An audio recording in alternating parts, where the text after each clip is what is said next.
Hello friends, नमस्कार। कैसे हैं आप लोग? आशा करता हूँ अच्छे होंगे। फ्रेंड्स, आज मैं एक ऐसा विषय लेकर आया हूँ जो कि सुप्रीम कोर्ट के द्वारा 13 जनवरी को फैसला सुनाया गया। और यह विषय जो है बीपीएससी की परीक्षा देने वाले जितने भी छात्र हैं उसे जो नए पैटर्न के आधार पर जो एसे पेपर जोड़ा है निबंध का, उस निबंध के लिए जो है ये वेरी वेरी वेरी इंपॉर्टेंट जो है प्रश्न बन करके आने वाला है ना। और इस तरह से मैं जो है समय समय पर यह एपिसोड, निबंध के एपिसोड के अंतर्गत वैसे मुद्दों को मैं लाता रहूँगा। और यह मेरा जो है पहला एपिसोड है। इस पहला एपिसोड में जो है 13 जनवरी को एक बहुत ही गंभीर मुद्दे पर सुप्रीम कोर्ट ने डिसीजन दिया और उस माननीय सुप्रीम कोर्ट के द्वारा दिए गए उन निर्णय को ध्यान में रखते हुए जो है यह एक मैं टॉपिक बनाया हूँ। और इसमें मैं मोटा मोटी बात करूँगा, उसके आधार पर, उसी के बेस पर आप हो सकता है कि इसी के बेस पर आप बेहतर जो है कंटेंट तैयार कर लें तो और भी अच्छा आपका एसे का तैयारी हो जाएगा। एसे को लेकर के मैं सीरीज चला रहा हूं और यह मेरा इस सीरीज का पहला टॉपिक है। यह टॉपिक इसलिए वेरी वेरी इंपॉर्टेंट होगा, 68वीं बीपीएससी की जो आगामी, अभी तो प्रीलिम्स नहीं हुई है, मेंस होने वाली है। उस प्रीलिम्स होगी, उसके बाद फिर मेंस होगा, नए पैटर्न पर होगा। उसमें एसे पेपर जो है आपके मेरिट को निर्धारण करने में मुख्य भूमिका निभाने वाला है। तो इसलिए मैं यह एपिसोड लेकर के आ रहा हूं। तो इस एपिसोड के अंतर्गत वैसे ही टॉपिक को मैं सेलेक्ट करके लाऊंगा जो एकदम वेरी वेरी वेरी इंपॉर्टेंट होगा। एग्ज़ाम आने तक में लगभग मैं 15 से 20 टॉपिक को है ना हर एक एपिसोड में लेकर के आऊँगा। तो यह इस सीरीज़ का पहला जो है टॉपिक है। अब देखिए, यह टॉपिक मैं क्यों उठाया हूँ, क्योंकि सुप्रीम कोर्ट का निर्णय में एक जो है स्टेटमेंट इस तरह का है जो कि सभी को ध्यान आकर्षित किया है, सभी का ध्यान आकर्षित किया है। वो उन्होंने, देखिए, यह डिसीजन था 13 जनवरी को, अभी जो 13 जनवरी बीता है ना, 13 जनवरी का डिसीजन था सुप्रीम कोर्ट का। उसमें जो है मामला यह था कि जैसे सार्वजनिक मंचों पर, पहले समझ लीजिए कि टॉपिक क्या है ना, एक क्लियरेंस हो जाए आपको भी हमारा। तो टॉपिक यह है कि जैसे कि सार्वजनिक मंचों से जो भी जैसे सामाजिक वैमनस्य फैलाने के लिए जो भी हैट स्पीच होते हैं, चाहे वह राजनीतिक मंच हो, सार्वजनिक मंच तो समझ रहे होंगे जहाँ से है ना पब्लिक को कन्विंस किया जाता है, चाहे वो राजनीतिक मंच हो, चाहे मीडिया का कोई मंच हो, है ना, न्यूज़ चैनल का मंच हो, है ना। तो इस तरह से कोई धार्मिक कोई मंच हो, धर्म संसद हो वगैरह वगैरह। तो इस तरह के धार्मिक मंचों पर से जो हेट स्पीच होते हैं, जिससे सामाजिक वैमनस्यता देश में फैलती है और जिससे कि समाज जो है एक पोलराइज्ड होते हैं। तो इसमें ध्रुवीकरण होता है, समाज जो है दो धड़े में बढ़ जाते हैं, जिससे कि जो है एक समाज में एक है ना असहिष्णुता की जो है स्थिति पैदा हो जाती है। लोग जो है इसी में उलझे हुए रहते हैं। तो सुप्रीम कोर्ट ने इस पर जो है एक गंभीर जो है एक डिसीजन सुनाया है स्टेटमेंट के साथ। एक जो है वही स्टेटमेंट आपका टॉपिक बन सकता है मेरे ख्याल से। देखिए, स्टेटमेंट इस तरह से है, इतनी खूबसूरती के साथ उन्होंने इस जो है निर्णय का हेडलाइन, समझिए निर्णय का जो है एक जो है आपका हेडलाइन के तौर पर उन्होंने कहा, नफरती भाषण के खिलाफ जो है उन्होंने कहा कि नफरती भाषण एक राक्षस है।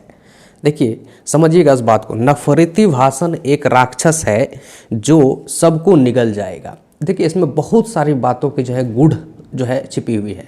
इस गूढ़ को अगर समझ गए, अंदरूनी बातों को अगर समझ गए, तो आप जो है एसे में बहुत अच्छा परफॉर्मेंस कर लेंगे। देखिए, उन्होंने डिसीजन सुनाया है ना, निर्णय दिया, और निर्णय में क्या दलीलें आई है ना, जो पिटीशनकर्ता के वकील थे उनके तरफ से क्या दलीलें आई, और सरकार के तरफ से या बचाव पक्ष के तरफ से या जिस पर आरोप था उनके पक्ष से क्या दलीलें आई, उस पर हम लोग बात करेंगे। फिर उनको जो है इस विषय को हम लोग निर्णय को आगे ले चलते हुए हम लोग है ना एसे को कैसे, इसको जो है एसे का रूप दिया जाए, इस पर भी बात करेंगे। तो सबसे पहले तो देखिए, इन्होंने जो है सुप्रीम कोर्ट ने 13 जनवरी को है ना सुप्रीम कोर्ट में इस विषय पर निर्णय देने के लिए दो पीठ जो है डिसीजन सुनाया। एक पीठ जो है माननीय chief justice of India DY Chandrachud की अध्यक्षता में जो है पीठ जो थी वो सुनाया। और वो किस विषय पर, तो उनका निर्णय था कि जैसे कि मान लीजिए दिसंबर 2021 में हिंदू युवा वाहिनी के द्वारा जो है एक धर्म संसद का ऑर्गेनाइज किया गया था दिल्ली में। ठीक है। उसके बाद फिर हरिद्वार में भी हुआ था। तो वहाँ पर जो है किसी खास समुदाय के खिलाफ हेट स्पीच जो है दिए गए थे कुछ धार्मिक नेताओं के द्वारा। तो उसी को लेकर के कुछ लोग जो है पिटीशन जो है याचिका जो है सुप्रीम कोर्ट में दायर किए थे, ठीक है। तो सुप्रीम कोर्ट में जब ये याचिका दायर हुआ तो ये सुप्रीम कोर्ट ने यह DY चंद्रचूड़ की अध्यक्षता वाले पीठ ने यह जो है पूछा सरकार से, इन्वेस्टिगेशन जो करने वाली एजेंसी है जैसे दिल्ली पुलिस उसका इन्वेस्टिगेशन कर रही है, तो दिल्ली पुलिस से पूछा गया कि भाई आप इतना विलंब से FIR दर्ज क्यों किए, है ना। 21 में दिसंबर 21 में दिसंबर महीने 19 दिसंबर 2021 में दिल्ली में यह हेट स्पीच दिया जाता है किसी सार्वजनिक मंच से, और आप जो है इसको FIR लॉन्च करने में मई का महीना लगा देते हैं, अप्रैल मई लगा देते हैं, मतलब 6 महीना बिता देते हैं। तो क्या इन्वेस्टिगेशन किए और उसका रिपोर्ट भी सौंपिए। तो दिल्ली पुलिस की तरफ से बचाव पक्ष जो थे, बचाव पक्ष की तरफ से जो है solicitor attorney general solicitor additional solicitor general जो है अब उपस्थित हुए थे, है ना। तो ये जो है दिल्ली पुलिस की तरफ से दलील दिए, कहा कि इन्वेस्टिगेशन में जो है कुछ विलंबे हो रही थी लेकिन इन्वेस्टिगेशन हो रही है। एडिशनल सॉलिसिटर जनरल जो है KM नटराज उपस्थित हुए थे, ठीक है ना, समझिए। तो हालांकि सॉलिसिटर जनरल अभी कौन है ये तो जानते ही होंगे आप लोग। सॉलिसिटर जनरल अभी जो है आपके वो जो है रमना है ना, कोई जो है आपका खैर उनके जगह पर एडिशनल सॉलिसिटर जनरल उपस्थित हुए थे दिल्ली पुलिस की तरफ से, इन्वेस्टिगेशन दिल्ली पुलिस के जांच एजेंसी की तरफ से। तो उन्होंने अपना एक इस पर निर्णय और कड़ा टिप्पणी भी किया, सुप्रीम कोर्ट के द्वारा किया गया कि जो भाई सार्वजनिक मंचों से इस तरह का हेट स्पीच का दिया जाना ये समाज में वैमनस्य फैलाने वाला है, समाज को तोड़ने वाला है। इस पर अविलंब कार्रवाई होनी चाहिए और इस पर जो है एक ठोस कठोर कानून बनना चाहिए। इसको लेकर के जो है एडिशनल सॉलिसिटर जनरल ने एक आश्वासन भी दिया कि हाँ केंद्र सरकार इस दिशा में कदम बढ़ा रही है और आगे एक कठोर कानून बनाने की दिशा में आगे बढ़ रही है। तो चलिए, एक तो मामला था यह धर्म संसद के मंच पर, है ना, हिंदू युवा वाहिनी के द्वारा ऑर्गेनाइज किया गया धर्म संसद के मंच पर जो है किस तरह से हेट स्पीच दिया गया था। तो उस पर जो है जस्टिस CJI, माननीय जस्टिस CJI के पीठ के द्वारा यह जो है निर्णय सुनाया गया। लेकिन सबसे बड़ी बात है जो TV चैनलों वगैरह पर जो हेट स्पीच पर डिबेट होता रहता है ना, उस पर जो है ये आपका जो है सोची समझी साजिश के तहत जो है एजेंडे से प्रेरित होकर के, है ना, किसी खास एजेंडे या किसी खास दल या समूह गठबंधन या दल, है ना, के दबाव में कहिए या उससे जो है प्रेरित होकर के जो है एजेंडे को डिजाइन किया जाता है और वहाँ पर हेट स्पीच को ज़्यादा तवज्जो दिया जाता है। इसको लेकर के भी जो है एक justice KM Joseph and BB नाग रत्ना के पीठ के द्वारा भी निर्णय सुनाया गया और इन्हीं पीठ के द्वारा यह जो है स्टेटमेंट दिया गया है जो आपके लेख में बहुत इंपॉर्टेंट होने वाला है, ठीक है। लेख में इंपॉर्टेंट होने वाला है। तो उन्होंने जो है justice KM Joseph and BB नाग रत्ना के द्वारा जो यह कहा गया कि नफरती भाषण, है ना, सार्वजनिक मंचों पर नफरती भाषण या TV चैनलों पर नफरती भाषण एक राक्षस है जो सबको निगल जाएगा। समझ लीजिए, कहने का मतलब यह है कि जो आप TV चैनलों पर जो है नफरती भाषणों को प्रमोट कर रहे हैं या कोई चैनल वाले किसी एजेंडा से प्रेरित होकर के या किसी दल से प्रेरित होकर के इस तरह के एजेंडा को आगे पब्लिक के सामने रखते हैं, इससे समाज में वैमनस्यता फैलती है और जो मुद्दे की बातें होती है, एसेंशियल मुद्दे होते हैं, वो दूर चलता चला जाता है ना। इससे गंभीर आने वाले समय में गंभीर परिणाम झेलने होंगे देश को, है ना। इस तरह से उन्होंने यह बात कही, अपने निर्णय में सुनाया, ठीक है। तो देखिए, यही आपके लेख में आने की संभावना है। यह स्टेटमेंट बहुत दमदार है। नफरती भाषण के खिलाफ जो है जो TV चैनलों पर, खास तौर से देखिए TV चैनल वाला मामला कैसे आया सुप्रीम कोर्ट में। एक चैनल है सुदर्शन चैनल, सुदर्शन चैनल का नाम आप लोग सुने भी होंगे या सर्च करके देख भी लीजिएगा। तो उसमें जो है कहा जाता है कि जो है सुदर्शन न्यूज़ चैनल वाले किसी एजेंडे से, है ना, प्रेरित होकर के वो सिर्फ और सिर्फ किसी खास धर्म को प्रमोट करने और किसी अन्य धर्म को कथित तौर पर जो है उसको हमेशा नीचे दिखाने का प्रयास किया जाता है उस चैनल के द्वारा, ठीक है। तो उसी चैनल के अगेंस्ट में जो है यह याचिका दायर हुआ था। याचिका दायर करने वाले जो वकील थे, है ना, निजाम पाशा के द्वारा यह याचिका दायर की गई थी सुदर्शन न्यूज के खिलाफ। तो यह मामला जब न्यूज़ चैनलों के का मामला था तो सारे न्यूज़ चैनलों पर डिसीजन हो गया, है ना। न्यूज़ चैनल एक सार्वजनिक मंच होता है भाई, उस पर जो है इस तरह से, है ना, समाज में वैमनस्य फैलाने के लिए इस तरह से जो है आपका एक मुद्दे को डिजाइन करके परोसना, ये कतई सही नहीं है। समाज के लिए एक भारत जैसे लोकतांत्रिक देश और यहाँ जो संविधान में कहा गया है कि धर्मनिरपेक्ष वाला देश है, तो यहाँ तो एकदम नहीं, है ना, मान्य होना चाहिए।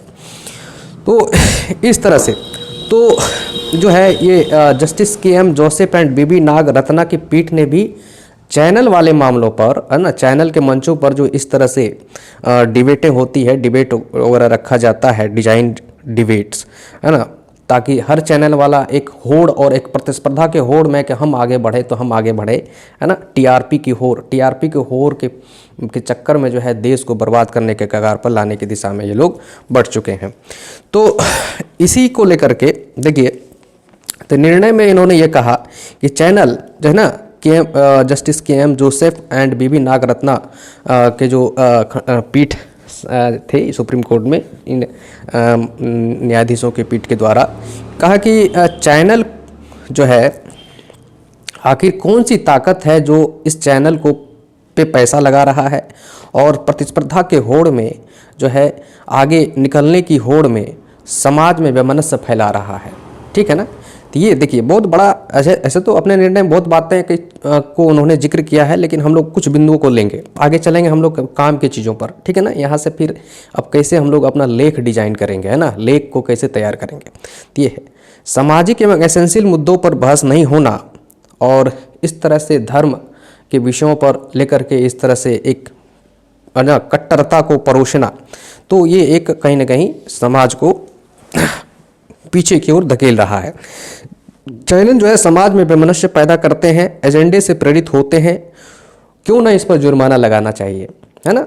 ये डिसीजन में इन्होंने कहा क्यों ना इस पर जुर्माना लगाना चाहिए। और इस तरह से जो एंकर सामने आकर के इस तरह की न्यूज़ को डिजाइन तरीके से परोसते हैं, है ना, चाहे उनकी मंशा टीआरपी बढ़ाने की हो, चाहे ये किसी पार्टी या दल या किसी विचारधारा को आगे बढ़ाने की हो, या तो है ना, तो इस तरह से या समाज में जो है द्वेष पैदा करने की हो, है ना, पोलराइज्ड करने की हो, जो भी मंशा हो, लेकिन ये समाज को तोड़ने और देश को तोड़ने की जो है ये एक सोची समझी रणनीति भी मानी जा सकती है।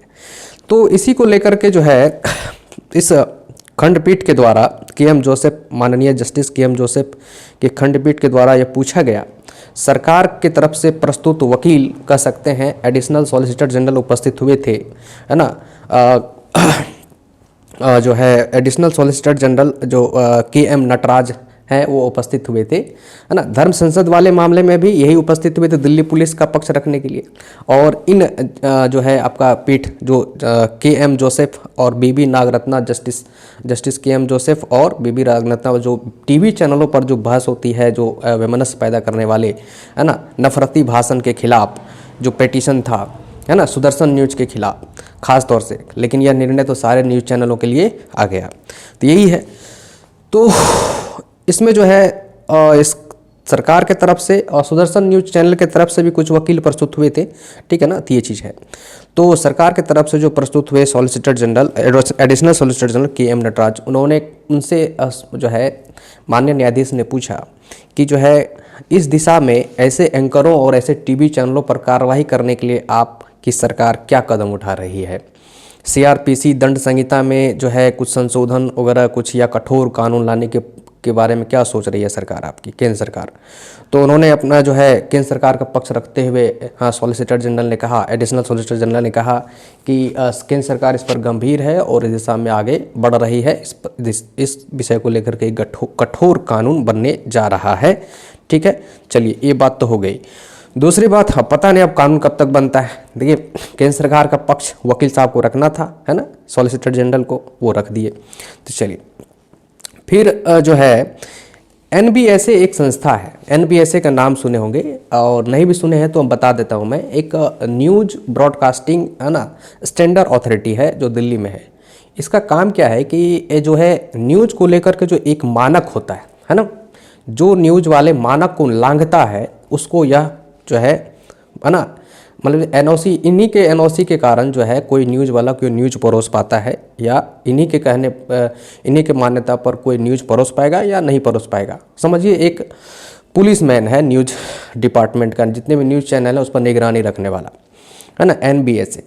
तो एनबीएसए से भी जो है जस्टिस केएम जोसेफ एंड बीबी नागरत्ना के पीठ ने जो है पूछा कि भाई आप अपने कर्तव्य का निर्वहन क्यों नहीं कर रहे हैं। जब आप अपने कर्तव्य का निर्वहन नहीं करें तो आप जैसी संस्था की क्या ज़रूरत है, ठीक है ना, यही भी चीज़ है। तो एनबीएसए मतलब न्यूज़ ब्रॉडकास्टिंग स्टैंडर्ड अथॉरिटी, है ना, मतलब न्यूज़ प्रसारण मानक प्राधिकरण, ठीक है ना। इसका काम क्या है, इसका काम है जितने भी न्यूज़ चैनल, चाहे वो निजी हो चाहे सरकारी हो, सरकारी चैनल हो चाहे निजी चैनल हो, निजी चैनल हो सरकारी चैनलों पर जितने भी न्यूज़ चलते हैं, इन्हीं के सुझाए गए या इन्हीं के द्वारा बताए गए मानकों के आधार पर चलता है। अगर कोई मानक को उल्लंघन करता है तो उसको पनिशमेंट करने का अधिकार एनबीएसए को ही है। तो एनबीएसए से भी सवाल तलब किया गया, है ना, जस्टिस के द्वारा, है ना, माननीय जस्टिस केएम जोसेफ एंड बीबी नागरत्ना के द्वारा। ठीक, यहाँ तक तो आप लोगों को बात समझ में आ गई होगी, है ना। जिस तरह से जो है सार्वजनिक मंचों पर, है ना, समाज में धर्म के नाम पर वैमनस्य फैलाने का काम किया जा रहा है, समाज को पोलराइज किया जाने का काम किया जा रहा है ना। धर्मनिरपेक्षता वाली जो संविधान की एक जो है आपका फीचर्स है, उस फीचर्स पर भी एक, है ना, कुठाराघात हो रहा है, प्रघात किया जा रहा है, जो कि आने वाले समय के लिए कतई सही नहीं है, ठीक है ना। तो हालांकि देखिए ये तो बात हो गई जो भी निर्णय में आया, एजेंडा से संचालित होता है, समाज में डाल रहे हैं दरार, है ना, जज साहब ये भी बात कहे। और देखिए इसमें सबसे आकर्षण का चीज़ जो रहा ना, यही हेडलाइन रहा जो उन्होंने निर्णय में सुनाया। और हेडलाइन में एक चीज़ कहा, है ना, शीर्षक कह सकते हैं, निर्णय का जो शीर्षक है, कहा कि नफरती भाषण एक राक्षस है जो सबको निगल जाएगा। यही आपका ऐसे में जो है आपका टॉपिक रहने वाला है। अब इसी टॉपिक को आपको तैयार करना है मेंस के लिए ऐसे के रूप में। अब कैसे कंटेंट तैयार करें, तो सबसे पहले तो देखिए, सबसे तो हेडलाइन बनाइए, इसी को हेडलाइन बनाइए, समझिए यही ऐसे रहने वाला है ना, कि सार्वजनिक मंचों पर दिए जाने वाले हेट स्पीच, है ना, हेट स्पीच एक क्या है, या नफरती भाषण एक राक्षस है जो सबको निगल जाएगा, है ना, सबको निकल जाएगा। इसका मतलब है कि यह एक हेट स्पीच ऐसा राक्षस है, इस मुद्दे में अगर उलझ गए तो बाकी सभी एसेंशियल चीज़ जैसे कि शिक्षा, है ना, रोड, सड़क, बिजली, स्वास्थ्य, जितने भी एसेंशियल मुद्दे हैं, वो महंगाई, है ना, गरीबी, बेरोजगारी, ये सारे के सारे पीछे रह जाएंगे। सब समझिए इसी के आड़ में छिप जाएगा, हिडन हो जाएगा, मतलब यह निकल जाएगा। तो ये बात उन्होंने बहुत ही सोच समझ करके निर्णय में उन्होंने शीर्षक के तौर पर यह जो है बात कही कि यह एक राक्षस है जो कि सबको निगल जाएगा। अब देखिए ऐसे के रूप में हम लोग को जो तैयार करना है कंटेंट, है ना, कंटेंट जो तैयार करना है उसके लिए मैं तैयार करके दे दूंगा, लेकिन ओवरऑल आप लोगों को क्या काम करना चाहिए इस पर मैं एक जो है ओवरव्यू दे देता हूँ, है ना। तो सबसे पहले तो हेडलाइन बनाएंगे कि सार्वजनिक मंचों पर से, है ना, हेट स्पीच या नफरती भाषण को दिया जाना एक राक्षस है जो कि सभी चीज़ों को निगल जाएगा, एक हेडलाइन बनाए। तो सबसे पहले तो इसको जस्टिफाई करेंगे कि किस प्रकार से जो है भाषण, जो है नफरती भाषण एक राक्षस का रूप धारण करता है और कैसे कैसे जो है अच्छे मुद्दों को भी निगल करके बैठ जाता है और दबा करके जो दबाए रखता है और अपनी जो है कुछ राजनीतिक दल या कुछ विचारधारा के संगठन जो है आपको यह इसमें कामयाब हो जाते हैं, है ना। तो समाज में द्वेष और जो है ना वैमनस्य की जो है भावना भी उत्पन्न हो जाता है, लोग एक दूसरे से जो है ना नफरती आग में जलते रहते हैं। तो ये सब ठीक नहीं है। तो हम लोग को तो ये सब चीज़ हम लोग को तैयार क्या करना है, तो सबसे पहले तो इसको जस्टिफाई करना है कि किस तरह से ये राक्षस की भूमिका निभाता है, ठीक है। उसके बाद देखिए यह कैसे प्रभावित करता है हम लोगों को, है ना। तो राक्षस की भूमिका निभाते हुए कैसे निगलता है, तो सामाजिक मुद्दे है ना, समाज से रिलेटेड है ना, जो भी प्रॉब्लम्स हैं उस प्रॉब्लम्स को कैसे ये निगल जा रहा है, जैसे महंगाई है ना, स्वास्थ्य हेल्थ समाज से रिलेटेड है ना, सड़क बिजली है, समाज से रिलेटेड है। तो जो सोसाइटी से रिलेटेड जो भी चीज़ें हैं आपको उस सारे चीज़ों को जो है यह निगल जा रहा है। ठीक, फिर इकोनॉमी से रिलेटेड जो भी चीज़ें हैं मुद्दे हैं उसको भी यह निगल जा रहा है। उसको हम लोग अभी इकोनॉमी में बहुत सारा चीज़ आ जाता है ना, महंगाई हो गया, उत्पादन हो गया है ना, प्रोडक्शन तो हो गया, और उसका फिर सेल वगैरह भी नहीं हो पा रहा है, मान लीजिए निर्यात आयात हो गया, अंतर्राष्ट्रीय व्यापार हो गया है ना, बहुत सारे चीज़ें हैं है ना, प्रभावित होते हैं। ठीक, उसके बाद से मान के चलिए एक सामाजिक रूप से भी जो है यह एक समाज में तो जानती है सामाजिक एक परंपरा है, लोगों में एक भाईचारा है, वो भी क्या हो रहा है, वो भी प्रभावित हो रहा है। संस्कृति भी प्रभावित हो रहा है। संस्कृति के स्तर पर अगर देखिएगा, सांस्कृतिक दृष्टिकोण से जो हमारा कल्चर रहा है एक भाईचारे वाला है ना, वसुधैव कुटुंबकम वाला, तो ये भी तो कहीं ना कहीं प्रभावित हो रहा है। तो हम आपको एक जो है ना ओवरव्यू दे रहे हैं कहाँ से आपको कंटेंट इसमें तैयार करके आप एक बहुत बेहतर ऐसे का कंटेंट तैयार कर सकते हो और उस पर लिख भी सकते हैं है ना। तो ये है वैज्ञानिक दृष्टिकोण से भी जो है यह आपका जो है जो सार्वजनिक मंचों से जो हेट स्पीच दिया जा रहा है, ये वैज्ञानिक दृष्टिकोण से भी कतई उचित नहीं है, इसको आप जस्टिफाई कर सकते हैं है ना। ये चीज़ है वैज्ञानिक दृष्टिकोण से कैसे कर सकते हैं बताइए, वैज्ञानिक दृष्टिकोण से, पर्यावरणिक दृष्टिकोण से है ना, भौगोलिक दृष्टिकोण से भी आप इसको प्रूव करना होगा है ना, भौगोलिक दृष्टिकोण से, और प्रशासनिक दृष्टिकोण से तो है ही है, राजनीतिक दृष्टिकोण से और प्रशासनिक दृष्टिकोण से तो पूरा का पूरा है ना। मान के चलिए कुछ ऐसे कानून भी हैं पहले से जो कि हेट स्पीच को रोकता है। अभिव्यक्ति की जो है आज़ादी के आड़ में लोग हेट स्पीच देते हैं, तो फिर